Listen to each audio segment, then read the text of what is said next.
मेरी जिंदगी की शुरुआत किसी परियों की कहानी जैसी थी।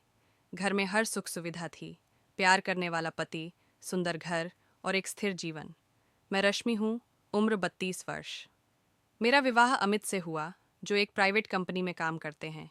वे मेहनती और जिम्मेदार इंसान हैं, लेकिन उनकी एक आदत हमेशा मेरे मन को कचोटती थी। वो कभी मेरी तारीफ नहीं करते थे। मैं कितनी भी मेहनत कर लूँ, उन्हें हमेशा कुछ न कुछ कमी दिखती। मैं अक्सर सोचती, क्या कभी ऐसा दिन आएगा जब वो मेरी ओर मुस्कुराकर कहेंगे, रश्मि, आज तुम बहुत खूबसूरत लग रही हो। मेरी सहेलियाँ बताती कि उनके पति रोज़ उनकी तारीफ करते हैं, तो मुझे भी थोड़ा दर्द होता। आईने में खुद को देखती तो सोचती, क्या मुझ में कुछ कमी है। अमित का दिन ऑफिस की भाग दौड़ में बीतता। रात को घर आते, खाना खाते और थक कर सो जाते।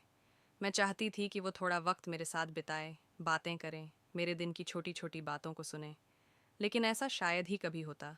धीरे धीरे मेरा जीवन एक रूप होने लगा था।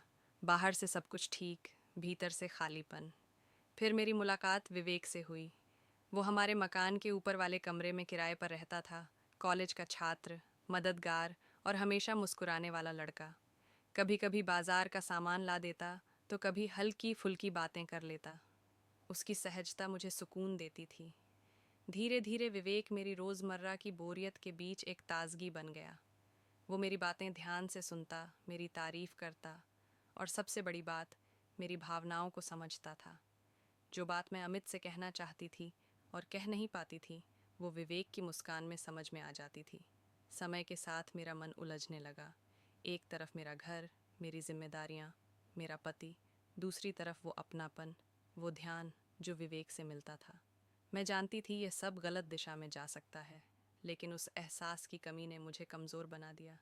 फिर एक दिन अमित ने मुझसे कहा, रश्मि, मुझे एहसास है कि मैं तुम्हें नज़रअंदाज करता रहा हूँ, लेकिन अब मैं तुम्हारे लिए वक्त निकालूंगा। उनकी बातें सुनकर मेरी आंखों में आंसू आ गए।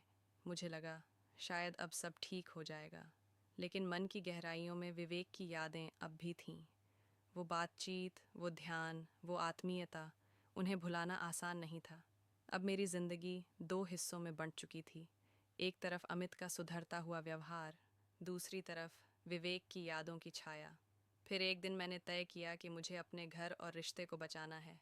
मैंने विवेक से साफ कहा, विवेक, हमें यह सब ख़त्म करना होगा। मैं अपने परिवार के साथ रहना चाहती हूँ। वो चुप रहा, उसकी आंखों में दर्द था, लेकिन उसने मेरे निर्णय का सम्मान किया। उसके बाद उसने वह कमरा छोड़ दिया।